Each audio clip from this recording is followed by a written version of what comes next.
Ако искате да разберете как да се направите тази уникална френска салата, останете до края на видеото. За дресинга взимам едно бурканче, една лъжица мед, една лъжица горчица, една скибитка чесън, сокът от един лимон, оцет и олио.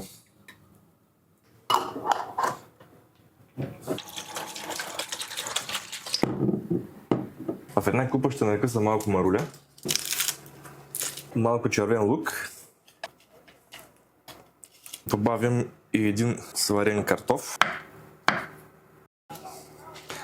Ще използвам чери домати, защото са все още по-сладки от другите. Добавям няколко и една консерва рибатон. И вече е време да добавя дресинга или винегрета. Объркването най-добре става с ръце. Накрая, след като я прехвърля в чиния, слагам едно сварено яйце. Ако клипът ви е харесал, абонирайте се за канала и оставете един лайк. Аз отивам да се налея на ракия. Чао и до следващия път!